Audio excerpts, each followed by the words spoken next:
And why aren't you in uniform? Yep, that's me. You're probably wondering how I ended up in this situation.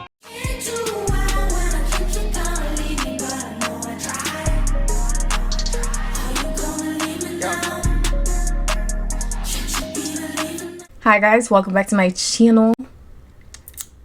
And today we're going to be doing I want to say it's a story time, but it's also a how-to, but it's also a my life. And we're also going to be doing a mukbang, so you're going to be watching me eat my Chick-fil-A as I explain to you how, why, and where I've become a bottle girl at. Thanks, TikTok. I am a pescatarian, so I only eat seafood as my protein, but right here I have a vegetarian Chick-fil-A chicken sandwich. Chick-fil-A does not serve this. I get around though. I also have some mac. Delicious. Flavors are melting on my tongue. Just start with how I did it, how I got there. This would be the story time part. Most people have figured out what a bottle girl was based off of TikTok, at least my demographic. It's not something you normally just think of or you see unless you go to the club or you're on TikTok. You're perusing like normal and you discover a bottle girl. And it seems so simple. You are holding your bottles, you were being happy, you were being cheerful, and you get your tips and you get your money and all that, and you just see women come out with stacks of money. I'm talking $4K a night, $3K a night, and $1,000 an hour.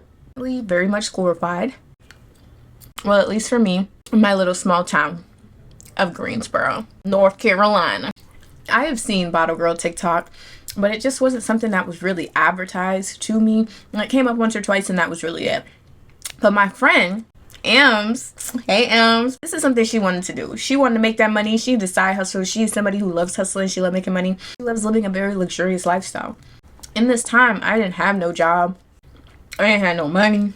I was basically homeless. So my girl Em sent me an email. Not email. What the fuck? We don't email each other. She sent me a post from one of the clubs that near where we stay at, and they're basically hiring bottle girls. At this location at this time, dress nice, look presentable. I'm thinking to myself, it's not something I really want to do. It's not really something that's up my alley. Not that I don't like bottle girls and what they do. It's just I like sitting at home. I like not doing anything. Now you're telling me I gotta be up at 4 in the morning to get paid. It seems like a no for me. It's a no for me, dog. Of it all, she really, even if I wasn't doing it, she just wanted me to come with her, and I was gladly willing to come with her. Pretty sure the flyer said meet at 5 o'clock. It was a gloomy day. We went to the store too. We got some press-on nails. We got dolled up. We had our makeup on. We looked good. When we got there, there was only 2 other people there. Prior to us even going, we were on our TikTok. We were researching. We were editing resumes. We were just doing a lot. We literally had our own individual folders with our resumes in it. We saw a bunch of TikToks say you need to have a photo of it, photo of your face, and a photo of your body. I'm like, oh, okay, America's Next Top Model. Of course, we don't know any better, so we're just going based off of what we see, and that's what we saw, so that's what we did. So we got there, it's only 2 girls in line. And when I got there, I'm talking to the girls, and I'm like, hey, so do you have experience already? Are you here for bartending? Are you here for bottling? The 2 girls that were there, they were there to be bottle girls, and they've had experience at other clubs. And I said, oh, well, I don't know how many people they taken, but it's only 4 of us, so we should be good. We got there maybe 12 minutes before 5 o'clock, so we're just standing out there. As time progresses, it's just girl after girl after girl after girl, and I'm just like, fuck! This is too much competition! And it was just too many people for me to keep up with, so I'm just overhearing conversation at this point. And a lot of the girls there seemed to have experience. Like, they knew what it was to be a bottle girl, or they knew what it was to be a bartender. So it gets to the point where there's so many girls now. When I look back, I'm looking over a sea of women. Maybe 20 to 30 women are there. It's 5 o'clock, it's 5:10, it's 5:15, it's 5:26. Nobody is letting us in. We are all staying outside. It starts to rain. We're sitting outside in the rain, waiting to go inside. And it was getting to the point where I was like, 30 minutes past the hour, maybe we should just go. Maybe this was a sign we didn't need to do it. She said, well, let's just wait maybe 10 more minutes, and then, like, if they don't show up, we'll just go. Me, I'm a Karen about her. I go on their Instagram page. I'm about to start messaging them. Y'all had tryouts, right? Y'all know you got people outside, right? You're not gonna let us in, and it's raining. The process of me typing out that message, and one girl runs across the street. Oh my gosh, I am so sorry. I'm so late. Let me go ahead and let y'all in. She lets us in. She lets us sit down. She's such a nice girl, but you could tell she on her shit. Like, she's stern. Me and Ems, we got our folders, our resume, picture, face picture, and our full body photo. We are ready for them to then say, all right, we're just gonna pull you up real quick, 1, 2, 3 at a time. We'll ask you a couple questions and we'll send you back. And I'm like, okay, great. It's me and M's turn to go up there. Me and her. And I promise you, the question was literally, why do you want to be a bottle girl? M said, I like to have fun, I like hanging out, and I know my liquor, and some pretty valid answers for someone who would like to be a bottle girl. Then she looks at me, why do you want to be a bottle girl? I agree with my friend. It sounds like fun, you know, hanging out. The girl was like, Oh, okay. Next question. Are y'all 21? yes. Okay, great. What's your availability? They were only open Thursday through Sunday anyway. So me and M's were both full availability. She said, Okay, great. Go and take a seat. now this was fine. They didn't need our resumes, okay. They didn't need our pictures, okay. We obviously did too much. We had to do this for 30 women. So we were there for about an hour waiting for them. So they're 30 minutes late to start. And then an hour on top of that to get through all the questions. And so they get through all the people and they're like, okay, we're done. I'm thinking, all right, time to pack up and go home. They already picked the people who were qualified. They talked to see who they wanted to talk to. And they're like, all right, next part, you're actually going to be bottle girls. You're going to do dancing. I'm like, Excuse me, bitch? it's already an hour and a half past the time that I came to this building. What do you mean we're going to be dancing now? In my head, I'm just thinking, I'm here for my friend. I'm here for my girl. She gonna get this. There's no need to worry about anything. I can go home and play my game at a later time. After they do the interview questions, they go ahead and they eliminate some of the girls, whether their availability wasn't good, they weren't the right age, which I mean, I would assume you would need to be at least 21 in order to serve alcohol half naked to people. I mean, you know, you going to 18, you do what you want, you do what you do. I'm sure you could be 18 and a stripper, so.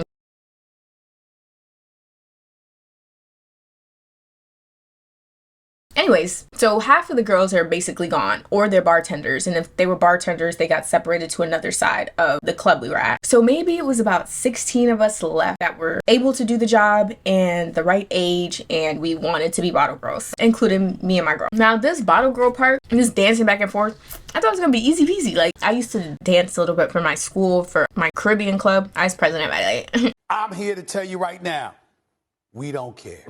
And, you know, we walk around in our feathers and we go and we dance anyway, you know, normal Caribbean stuff. And then my friend Ems is African, so we got this. It's in the bag. Let me tell you, we don't care. Now they have us dancing up and down. And when I say dancing, I thought it was more being a bottle girl. Like I said, I've seen a couple of TikToks, but I didn't really know what else they did. But no, that's literally it. Back and forth with a bottle. Move your hips while you're doing it. Shake your ass in a circle when you get to the table. So they break us up in about 3 groups. I'm in a separate group from my friend. We are the second people to go, but my friend is the first. A lot of the girls that were in my friend's group were never a bottle girl. So they didn't really know what position was they needed to stand in or what they needed to do. The lady just quickly explained, yeah, just do that, go back and forth. I'm like, okay. So I'm just paying attention. My friend goes down with the group of girls and she comes back up and she's, you know, dancing at her table, and it's really fun and it's really cute to watch. I guess since it was the first group that's actually doing this, music was pretty mid. They didn't have as much energy, which is fine. It's just to test around. We only did it once. Well, they only went once to begin with, and then we all get to go a second time. So then I go next with a group of girls. Good to go. The third group goes, and they start to rearrange the groups again. I go again, my friend goes again, and then another group goes again. In that moment, my friend, she came and sat back down next to me when we were all done. She told me she didn't really feel too confident about it, like she could do better. And I'm like, girl, you were cute, you were pretty, that's all they care about. And you can serve bottles. What more do they want? And again, I am just here to support her. We do not care about none of that bottle girl stuff. Well, we as in me and myself and I. I mean, it'd be cool if I got it, but if I didn't, I'm okay with that.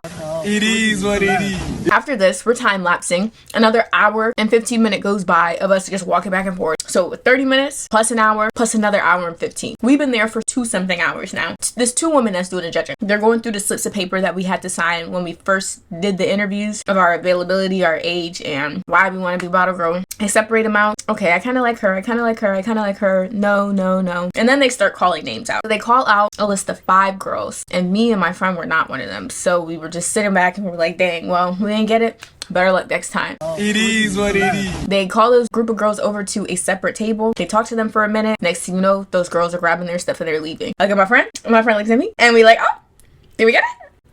And at this point, and from the beginning, we never knew how many girls they needed. People in the front of the line thought 2 or 3. I don't know. They call the next group of 5, 6 girls, and I am in this group. And I'm thinking, dang, maybe I did not get this. I mean, it's okay if I didn't get it because you know what, my girl got it, and that's all that really matters. I really want to do it anyway. And then they tell us to go take a seat at a separate setting table. And then they call the last 5, 6 girls. They walk up to the table and they talk to them. After they tell them to come together, they talk to them for a little bit. Next thing you know, those girls are packing up their bags and they're leaving. I'm doing myself, this cannot be right. Excuse me, ma'am. Am I supposed to be here? You sure that's this is my friend? She's supposed to be here. I'm not supposed to be here. Dang, bro. Dang, bro. I'm not even in it. She's not even in it. Not only did she not get it, I got it, and I have to work by myself. I can't even work with my friend. But I did need some money, and this did seem really interesting. So I went ahead and I decided I wanted to continue to do it. Shut your stupid ass. My friend, she comes up to me and says she'll meet me at the car. I said, okay, cool, I'll meet you soon. She goes back. She's a good sport about it. I sit there. They're going through a lot of information about swimsuits, about where things are, about what you're doing. And I keep looking at my watch because at this point, we're at that 3-hour mark. You're talking and we're at that 3-hour mark. So my friend has been out there for about 30 minutes now. Lady who took me on, she said, Are you waiting on a ride? You have to go soon? I said, well, you just kicked my friend out. So she said, oh my gosh, I am so sorry. I hate to be the bad guy. But sometimes that happens. Sometimes it just happens. girl, can you hurry up?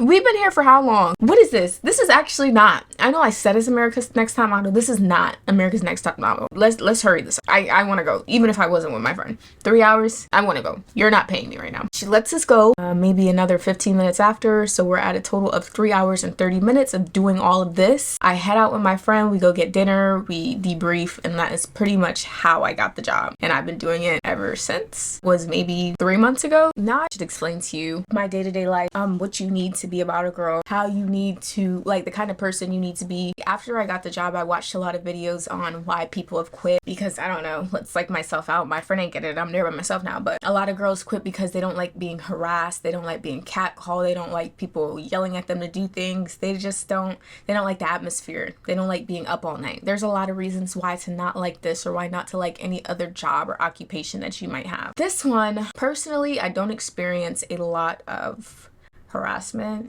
People, I don't really dance. I mean, I dance because that's part of the job. I mean, I walk with my bottles and I might do a little 2-step here and there with my table. And if my table is really hype and they throwing it behind, I'm gonna throw my behind with them. I'm the kind of person, I don't really like being out. I'm very much a sit at home kind of person. My friend Ems likes to be out. She likes doing things. I'm not that kind of person. But at the end of the day, it's a job I'm getting paid for, so I don't mind doing it. So I normally get there at 10 o'clock. Go in there, we set up, we get the signs ready and all of the people who got boots for the night. And then really we just sit there for an hour and a half until people start coming into the club. When people get there and we finally get our boots, we cater to our boots. Basically just half naked customer service people.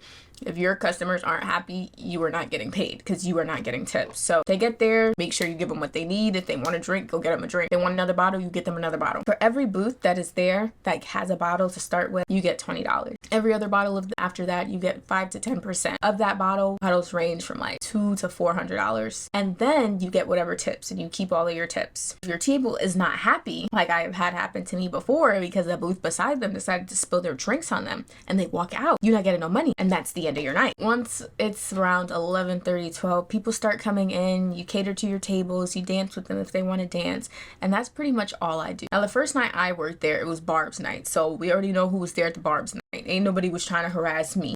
Not my ass. It's a pretty cool environment. I enjoyed it, and I don't even like people, I don't even like being out, but I'm really good at customer service, and so I'm always getting my money. There was one time so far, because you know anything could happen, let's knock on wood. There was this weird freaking man who came and he grabbed my arm and he stopped me and he said, "Hey, I like you." Who are are you? I'm looking at him. He says, yeah, I like you. Did you want me to get you anything? He's just staring at me. I walk away. I'm like, okay, you're weird. I go to cater to my table because my table is throwing money right now. I walk by again because I have to go get them another drink. The man stops me again. Hey, I like you. Who are you? I don't even look in his direction. I just keep going because, okay, you can go like these nuts. And I just progressing. I'm getting my girls the bottles. Girls are the best to have, honestly. Somebody's birthday, you know, I'm hyping them up. It's the end of the night, maybe 30 minutes till closing, and we close at 2 a.m. This man stopped. No, he doesn't stop me. He grabs, like he is holding me. Who are you? Tightly. And I'm used to people, you know, they grab me a little bit to stop me, but he is holding my wrist and he's saying, I like you. Like, what in the... And before I can even process that, security pushes them away. Move. What are you doing? And he kicks him out. Because you're being weird. You're being surpassed weird. And had that security not have been there, I would have been a victim. That's really the only real bad experience I have. So I get there at 10, leave around 3 a.m. The club closes at 2, and the security is good. I love the people who own the place. They're so very nice. On average, I make around probably 120 a night. On a really good night, maybe 300. On a really bad night, maybe $20. So if my average is 120 and I work 5 hours, it's $24 an hour, which I'm okay with. For 5 hours of my time that I probably would have been sleeping and not making any money. Currently, I still do it, and I do plan to still do it until I find myself a nice occupation where I don't need to do that anymore, but I don't have one right now, so I'm going to continue to do it. It does have its perks and its disadvantages, and you get to meet a lot of people. A lot of people ask for my number or my social media. It's really good to make connections. My number, I only give it out if they don't have Cash App and they need to tip me and they need to have Apple Pay. That's the only reason I'm giving out my number. A lot of people there who were trying to hit my line, like more than just, you know, connect. It is interesting when I see them again and I'm like, oh, sorry, I didn't respond, especially when they're drunk. Pretty much it. Some nights can be no money, some nights can be quite a bit of money, but it's not the glorified TikTok, Atlanta, Las Vegas kind of money, $4,000 every night. No. I'm making a decent wage for the 5 hours that I'm there. If you have any questions, comments, or concerns, please leave it in the comment section down below. If you'd like to hear more stories, horror or good stories about being a bottle girl, or any other stories out there, or you want to just talk to me in the comment section below. Thank you. Goodbye.